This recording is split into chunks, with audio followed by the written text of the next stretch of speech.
जो मुक्त आत्मा है उसके लिए प्रकृति अपना कार्य बंद कर देती है। इस प्रकार बंध और मोक्ष दोनों प्रकृति पर अवलंबित हैं। प्रकृति जगत की कर्त्री अर्थात उपादान कारण है। फिर चैतन्य भी प्रकृति का ही एक अवस्था विशेष या धर्म विशेष मान लेना चाहिए। क्या प्रश्न किया इन्होंने, समझ में आ गया कि प्रकृति तो बनी ही रहती है ना, पहले भी मुक्त होने के बाद भी। तो कह रहे हैं कि इस प्रकार बंध और मोक्ष दोनों प्रकृति के ऊपर ही अवलंबित हैं, क्योंकि कहा क्या जाता है जो मुक्त हो गया उसके लिए प्रकृति होते हुए भी अपना प्रभाव नहीं डालती है। सूत्र बोलो।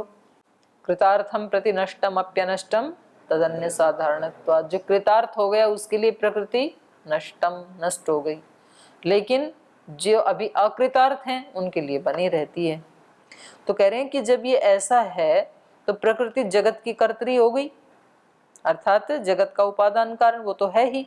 तो फिर चैतन्य भी प्रकृति का ही एक अवस्था विशेष मान लेते हैं, क्योंकि उसी पे अवलंबित हो गया ना इसकी सुख और दुख। एक समय में ये उसको दुख देना बंद कर देती है, एक समय में उसको दुख देती है। मुक्त हो गया तो होते हुए भी उस पर प्रभाव नहीं डालती है। तो इस अवस्था विशेष को, इसी कोई अवस्था विशेष या धर्म विशेष मान लेना चाहिए। तब इस आदि भौतिकवाद में किसी अतिरिक्त चेतन तत्व को स्वीकार करना असंगत और अनावश्यक होगा। क्यों चेतन को हम माने ही क्यों? तो आचार्य उपसंहार में भूत चेतनवाद के निराश के लिए प्रसंग का अवतरण कर रहे हैं कि ये जो भूत जो हैं ये कभी भी चेतन नहीं हो सकते हैं। ये जो मोक्ष की अवस्था विशेष है ये कभी भी प्रकृति की नहीं हो सकती।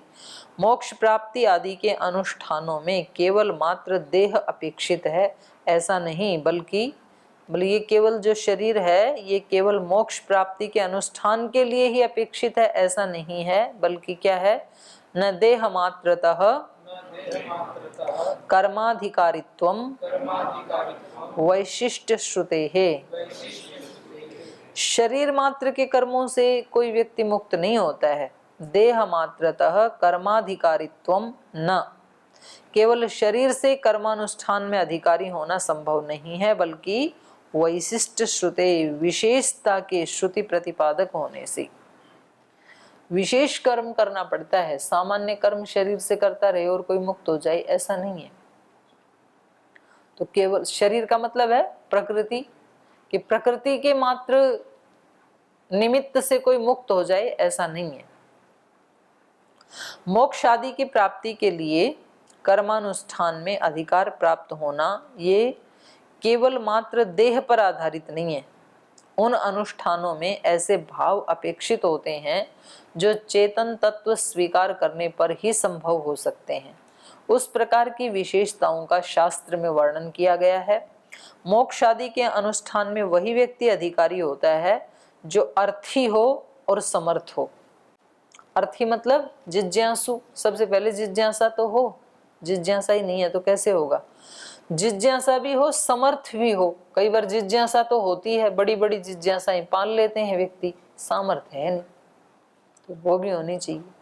तो मोक्ष का अधिकारी कौन है? जो अर्थी हो, जो समर्थ हो, जो विद्वान हो, जो श्रमशील हो, शम दम तितिक्षा उपर्ति आदि में उसकी रुचि हो। तो इसमें पहले, सबसे पहले तो उसकी चाहत हो, उसको अर्थी जिज्ञासु।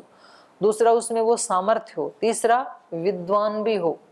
मानो उसको घंटों बैठने की सामर्थ्य तो है पर विवेक है ही नहीं। तो विवेक के बिना अभ्यास किसी काम का नहीं है, कुछ भी फल नहीं आएगा। तो इसलिए वो विद्वान भी होना चाहिए और श्रमशील भी होना चाहिए। सारी चीजें हैं, विद्वत्ता भी है, सामर्थ्य भी है, पुरुषार्थ करता ही नहीं। अच्छी भली देह दी भगवान ने, सारे अंग दिए, सर्वांग संपन्न है, ज्ञान भी है क्या करना चाहिए, करता नहीं है, लेकिन सोया रहता है। तो फिर वो मोक्ष का अधिकारी नहीं है। वो व्यक्ति कैसा होना चाहिए? श्रमशील। इसलिए गीता में कहा कि जैसे राग युक्त लोग अपने कार्यों के प्रति अत्यंत मेहनत करने वाले होते हैं, वैसे ही वैरागी व्यक्ति को भी ये सब सेवा आदि कार्य कैसे करने चाहिए, उतने ही प्रचंड वेग से करने चाहिए। सब कुछ चाहते हुए, सब कुछ की अभीप्सा रखते हुए जैसे कोई व्यक्ति प्रचंड पुरुषार्थ करता है, ऐसे कुछ भी न चाहते हुए व्यक्ति को प्रचंड पुरुषार्थ करना चाहिए, जैसे श्रद्धेय स्वामी जी महाराज करते हैं। तो वो व्यक्ति कैसा होना चाहिए, श्रमशील होना चाहिए। क्योंकि इतने ये जो दोष है ना, श्रम जो भगवान को पाने के लिए नहीं करना, श्रम भगवान को पाने में जो चीजें बाधक बन गई थी उनको हटाने में करना पड़ता है। जो इतने दोष हमने अपने अंदर इकट्ठे कर लिए, इनका नाश करने में श्रम करना पड़ता है।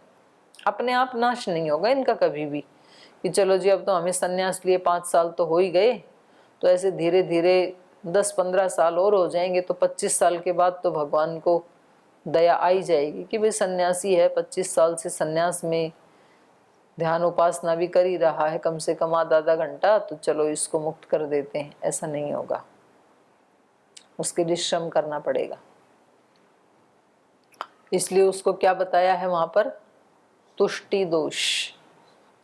तो तुष्टियों में भी कई बताई ना, तो एक तुष्टि ये भी बताई कि केवल ऐसे कपड़े पहन लेना या हाथ में दंड धारण कर लेना, कमंडलू धारण कर लेना, पैर में खड़ाऊ धारण कर लेना, इतने मात्र से मोक्ष होगा नहीं, श्रम करना पड़ेगा। तो ये मोक्ष के अधिकारी हैं, अर्थी हो, समर्थ हो, विद्वान हो, श्रमशील हो, शम दम तितिक्षा और उपरति, इसमें उसकी रुचि हो। शम मतलब शांति, दम मतलब दोषों का दमन करके रखना पड़ता है, अपनी इंद्रियों को दबा के रखना पड़ता है। और तितिक्षा मतलब सहन शक्ति, और उपरति मतलब वैराग्य, चीजों में वैराग्य होना चाहिए। उपरति, रति से जो आसक्ति से जो उपरत हो गया, ऊपर उठ गया, ये सब भाव ये जड़ मात्र देह में संभव नहीं है, चेतन मानना ही पड़ेगा, क्योंकि ये भाव किसी मिट्टी के ढेले में थोड़ी हो सकते हैं। इसलिए चैतन्य के अस्तित्व की उपेक्षा करके देह मात्र से कर्मों में अधिकार का प्रतिपादन करना ये अप्रामाणिक है मोक्ष के लिए। देव, मनुष्य, तिर्यक देह, मनुष्य में भी फिर ब्राह्मण क्षत्रिय आदि के देह, और ब्राह्मण आदि में भी जो बाल, युवा, वृद्ध, मूर्ख, विद्वान, पतित आदि के देह को आधार मानकर कर्माधिकार की व्यवस्था की जाती है। कोई भी देहधारी किसी भी कर्म अनुष्ठान में अधिकारी हो, ये संभव नहीं है। तो सब कर्मों में मनुष्य सब एक हैं, लेकिन एक होते हुए भी अलग अलग कर्म करने में अलग अलग व्यक्ति समर्थ हैं, सब काम नहीं कर सकते हैं। अधिकारी होने के लिए देहातिरिक्त अन्य विशेषताओं को दृष्टिगत रखना होगा। कामना, सामर्थ्य, वैदुष्य, शम आदि भावों की उपेक्षा नहीं की जा सकती। देह मात्र के प्रसंग से 3 वर्गों में देह मात्र की व्यवस्था का निर्देश सूत्रकार कर रहे हैं।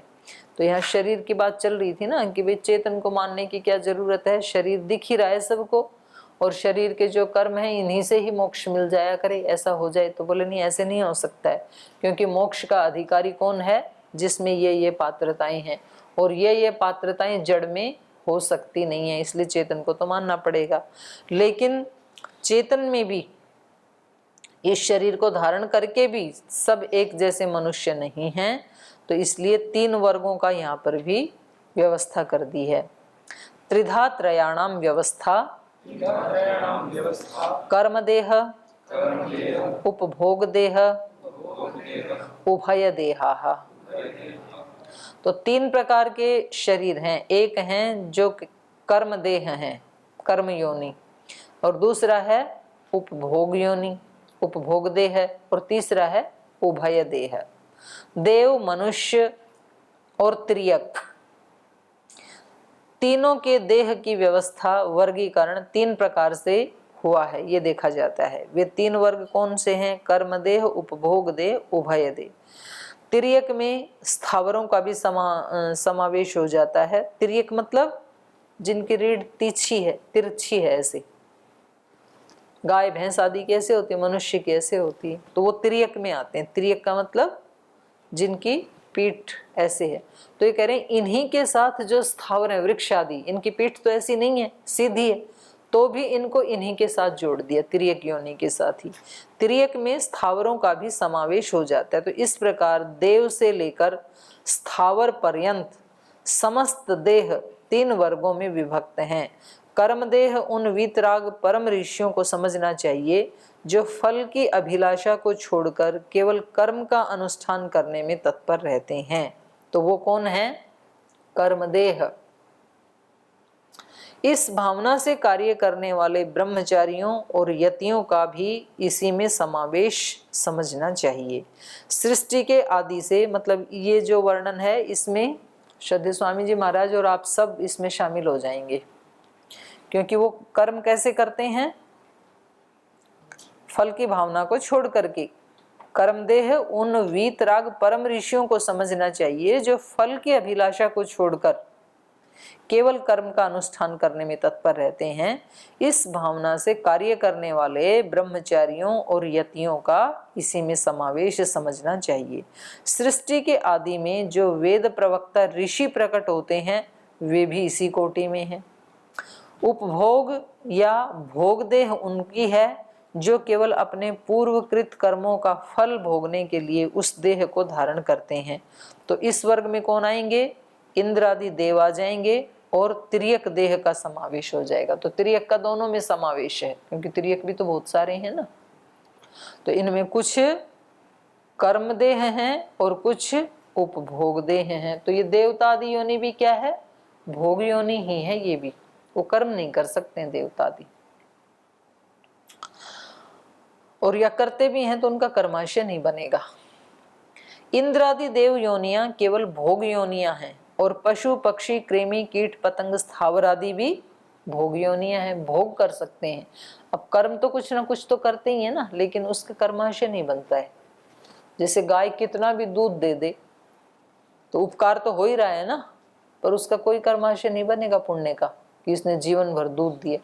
वृक्ष कितने फल देते हैं, छांव देते हैं, तो कर्म तो कर ही रहा है, लेकिन उसका कोई कर्माशय पुण्य वाला नहीं बनने वाला है, क्योंकि वो भोग योनि है। इतना विशेष है कि इंद्र आदि पुण्य फल का भोग करते हैं और तिर्यक देह पाप फल का भोग करते हैं। दोनों ही भोग योनि है। जो कीट पतंग आदि तिर्यक योनि में है या वृक्ष आदि हैं स्थावर, वो पाप के फल का भोग कर रहे हैं, और जो देव हैं वो पुण्य के फल का भोग कर रहे हैं, पर हैं दोनों भोग योनि। उभयदे उनको कहते हैं कि कर्म और भोग दोनों को प्रस्तुत करने वाले ये कौन सी देह हैं? इनमें है राज ऋषि, गृहस्थ, इन सब को समझना चाहिए। तो जो पूर्वकृत ये दोनों काम करते हैं ना, नया कर्म भी करते हैं भोग भी करते हैं। उभयदे कहा इनको इसलिए जो पूर्वकृत कर्मों के फल को भोगते हुए अन्य अनुष्ठानों में तत्पर रहते हैं, ये उभयदे हो गए। यद्यपि ब्रह्मा से लेकर स्थावर पर्यंत कोई ऐसा देहधारी नहीं है जो एक क्षण भी बिना कोई कार्य किए रह सकता हो। शरीर से नहीं करेगा तो मन से करेगा, पर करता ही है। जो भोग योनियां हैं वे भी कुछ ना कुछ तो करती रहती हैं। बिना कर्म के कोई भी भोग संपन्न नहीं हो पाता। भोग योनि है तो भोग के लिए भी कुछ कर्म तो करना पड़ेगा। मानो गाय को घास खानी है तो घास खाने के लिए भी घास खाने वाली क्रिया तो करनी पड़ेगी, तो कर्म तो करना ही पड़ेगा ना। तो बिना कर्म के कोई भोग संपन्न नहीं हो पाता है। जो केवल कर्म देह हैं वहां भी भोग संभव है, क्योंकि वीतराग फल सन्यासी परम ऋषियों के लिए भी अशन पान आदि की व्यवस्था आवश्यक होती ही है। तो कर्म तो है ही ना, क्रिया तो है, वो भी खाते पीते तो हैं कम से कम। तथापि यह वर्गीकरण प्राधान्य की दृष्टि से किया गया है। प्रधान रूप से वह देह जिसलिए प्राप्त है उस वर्ग में उसको रख दिया गया। तो भगवान अपने आप सेट कर देते हैं कौन से वर्ग में है, वो वहां पहुंच ही जाएगा। जैसा जैसा जिसका कर्माशय है ना, वो अपने आप भगवान की व्यवस्था से सेट हो जाता है। तथापि यह वर्गीकरण प्राधान्य की दृष्टि से किया गया है। प्रधान रूप से वह देह जिसलिए प्राप्त है उसी वर्ग में उसको रख दिया गया है। फिर भी शास्त्रीय और मोक्ष उपयोगी कर्मों को दृष्टि में रखकर ये व्यवस्था बांधनी चाहिए। वैसे साधारण रूप से ये समझा जा सकता है कि कर्म देह के द्वारा जो कार्य किए जाते हैं वहां उनके फल की आकांक्षा नहीं रहती, इसलिए वे सब अनुष्ठान ऐसे संस्कार या वासनाओं को उत्पन्न नहीं करते जो आगे फल उत्पादक हो सकें।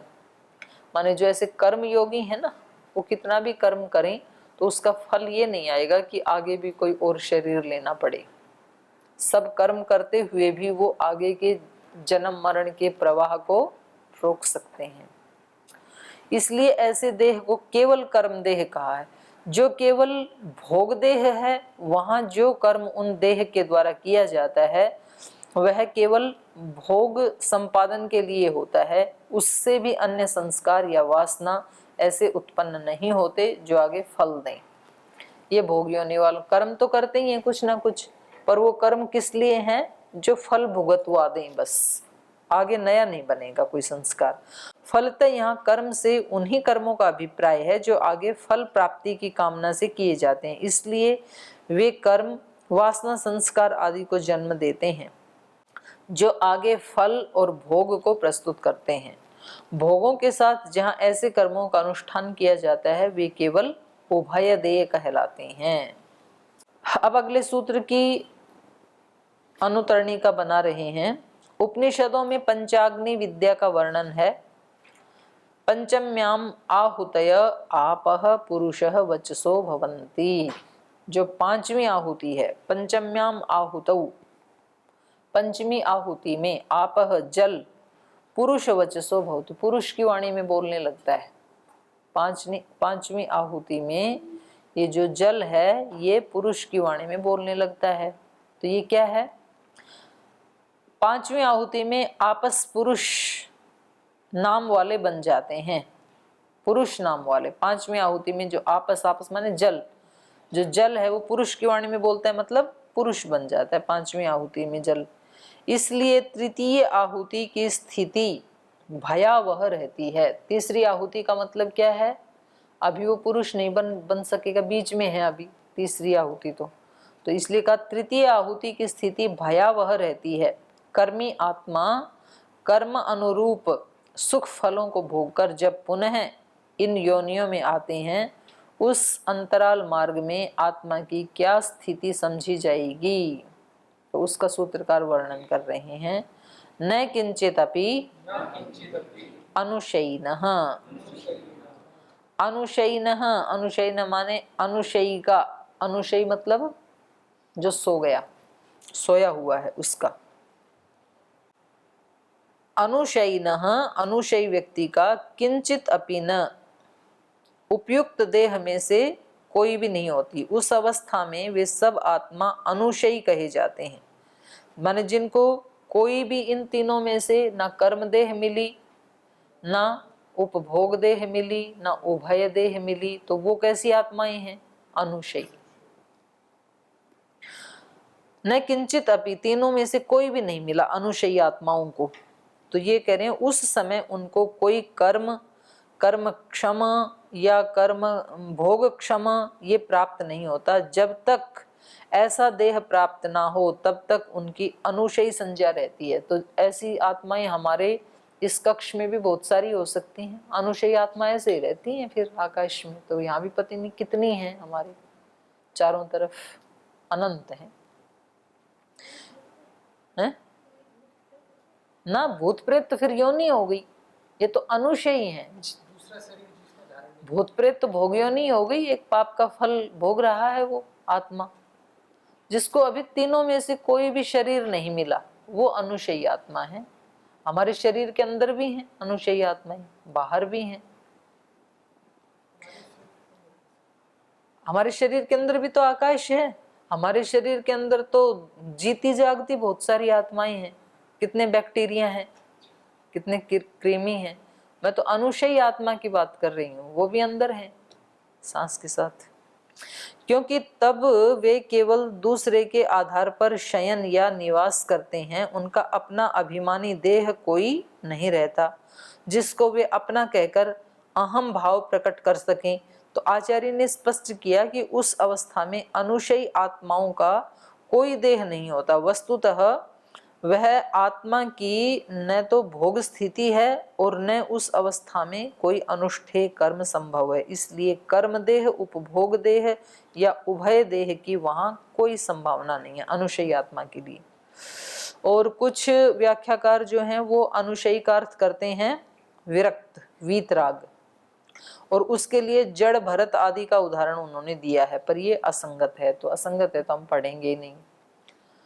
तो ये कह रहे हैं उक्त प्रसंग से यह स्पष्ट किया गया कि देह नश्वर होने से वह आत्मा का स्वरूप नहीं हो सकता। आत्मा तो कोई नित्य पदार्थ होना चाहिए। देह नश्वर होने से देह आत्मा नहीं हो सकती ना। आत्मा क्या होनी चाहिए? नित्य होनी चाहिए, जो विभिन्न देहों में सदा एक रूप बना रहता है। तो वादी कहता है कि बुद्धि को ऐसा मान लिया जाए, बुद्धि तो वही बनी रहती है ना। चलो शरीर तो बदलते रहते हैं पर बुद्धि तो वही बनी रहती है। तो आत्मा को मत मानो, बुद्धि और शरीर का अस्तित्व मान लो, वह नित्य तत्व रहे। आत्मा को अतिरिक्त मानना अनावश्यक है। तो उसका उत्तर दे रहे हैं, न बुद्ध्यादि नित्यत्वम आश्रय विशेषेपि वत्निवत।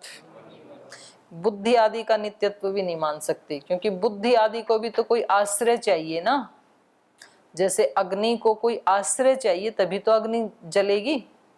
कोई जमीन, कोई पदार्थ, कोई लकड़ी, कुछ तो चाहिए आश्रय। तो ऐसे ये जो बुद्धि है, ज्ञान है, इसको कोई आश्रय तो चाहिए। ज्ञान कहाँ रहेगा? आश्रय विशेष में भी बुद्धि आदि नित्यत्वम, बुद्धि आदि का नित्य होना संभव नहीं है। बुद्धि पद अंतःकरण और वृत्त्यात्मक ज्ञान दोनों अर्थों में प्रयुक्त होता है। जब हम ये इसका बुद्धि का निर्वचन करेंगे, बुध्यते अनया इति बुद्धि, ये निर्वचन करेंगे तो बुद्धि क्या हो जाएगी? करण। और जब हम निर्वचन करेंगे बोधनम बुद्धि, तो ये भाव में प्रत्यय किया तो इसका अर्थ क्या हो जाएगा? ज्ञान। तो बुद्धि किसी भी स्थिति में नित्य नहीं है। आश्रय विशेष में भी उसे नित्य नहीं माना जा सकता। किसी आश्रय में नित्य और किसी आश्रय में अनित्य ऐसा संभव नहीं है, क्योंकि जिस वस्तु का जैसा स्वभाव होता है तो वो प्रत्येक अवस्था में वैसी ही रहेगी। पर इसमें जब हम करण में प्रत्यय करेंगे तो अनित्य हो गई। जिसके द्वारा जाना जाए वो बुद्धि, तो वो तो अनित्य है। जिसके द्वारा, तब ये लिया जाएगा ना, मस्तिष्क जिसके द्वारा ज्ञान होता है, तो ये तो अनित्य है। तो बुद्धि भी क्या हो गई? अनित्य। और जब बोधनम ज्ञान कहेंगे तब वो नित्य हो जाएगा। तो कह रहे हैं कभी नित्य हो कभी अनित्य हो, तो उसको तो हम सदा नित्य नहीं मान सकते ना। अग्नि का उष्ण स्वभाव है, क्योंकि स्वभाव कभी भी छूटता नहीं है। तो बुद्धि का कभी तो अनित्य स्वभाव हो जाए, कभी नित्य स्वभाव हो जाए, ये तो संभव नहीं है। जैसे अग्नि का उष्ण स्वभाव है वह वैसी ही रहेगी, चाहे उसका आश्रयभूत ईंधन कुछ भी क्यों ना हो। चाहे लकड़ी को जलाओ, चाहे कपड़े को जलाओ, कपूर को जलाओ, पेट्रोल को जलाओ, अग्नि क्या होगी? गर्मी होगी। और चाहे पानी में भी लगे, पानी में भी आग लगती है, तो भी वो आग कैसी होगी? उष्णता से युक्त होगी। ऐसा नहीं कि पानी में लगी है तो ठंडी आग हो।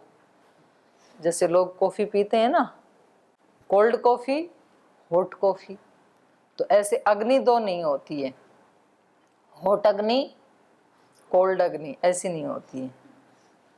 तो अग्नि का उष्ण स्वभाव है, वह वैसी ही रहेगी, चाहे उसका आश्रयभूत ईंधन कुछ भी हो। ऐसा नहीं हो सकता कि आम या कीकर की लकड़ी में प्रज्वलित आग उष्ण हो और चंदन काष्ठ में शीतल हो जाए, ऐसा नहीं। इस प्रकार बुद्धि की स्थिति सदा अनित्य है, क्योंकि वह प्रकृति का परिणाम है, वह आत्मा का रूप संभव नहीं है। बुद्धि के समान अन्य कोई भी ऐसा पदार्थ नहीं जो नित्य रूप माना जाकर आत्मा का स्थान ग्रहण कर सके। ये भाव सूत्रकार ने आदि पद से प्रकट किया है।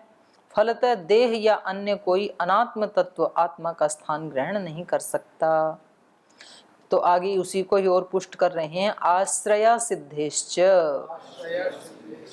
आश्रय की असिद्धि होने से यदि आत्मा का अस्तित्व स्वीकार नहीं करते तो बुद्धि आदि के आश्रय की असिद्धि प्राप्त हो जाएगी। अभिप्राय यह है कि किसी भी स्थिति में बुद्धि आदि के अस्तित्व के लिए आत्मा का अस्तित्व अवश्यम भावी अपेक्षित रहता है।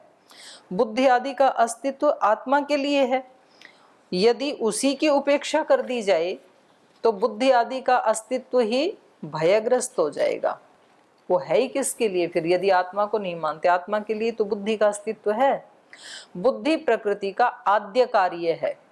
बुद्धि मतलब महतत्व, और ये प्रकृति का क्या है? सबसे पहला कार्य है, आद्य कार्य। उसके अनंतर अहंकार आदि अध्यात्म और तन्मात्र आदि अधिभूत जगत उत्पन्न होता है। इस समस्त कार्य जगत चेतन आत्मा के भोग और अपवर्ग की सिद्धि के लिए अस्तित्व में आता है। उसी के आश्रय से बुद्धि आदि समस्त तत्व अपने कार्यों में प्रवृत्त रहते हैं। ऐसी अवस्था में यदि बुद्धि से अतिरिक्त चेतन आत्मा को स्वीकार नहीं किया जाता तो वे सब निराश्रित रहकर निरर्थक हो जाएंगे। अतः उनके आश्रयभूत आत्मा को स्वीकार करना आवश्यक और युक्ति युक्त है। मतलब सामान तो ले आए और घर में कोई रहता ही नहीं है तो तब सामान बेकार, क्योंकि उस सामान का उपभोग करने वाला कोई घर में रहने वाला व्यक्ति तो होना चाहिए। तो जो ये प्रकृति के उत्पाद हैं, महतत्व, बुद्धि, अहंकार आदि, तो अगर इनका कोई उपभोग करने वाला चेतन होगा ही नहीं तो इनका बनना भी बेकार, सृष्टि की रचना बेकार। यदि चेतन नहीं हो तो सारी सृष्टि किसके लिए है? चेतन के लिए ही है।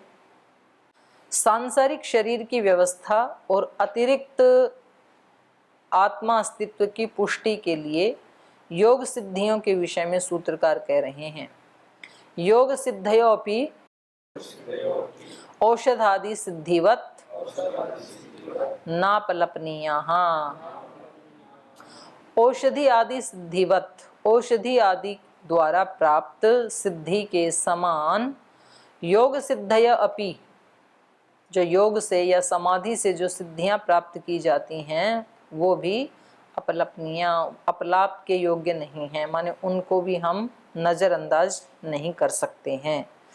तो इसमें इन्होंने काफ़ी लिखा है, इसको हम अंतिम सूत्र है, नहीं एक और है इसके बाद, तो इसको अगली कक्षा में पढ़ेंगे। आज समय हो गया, आज यहीं विराम लेते हैं।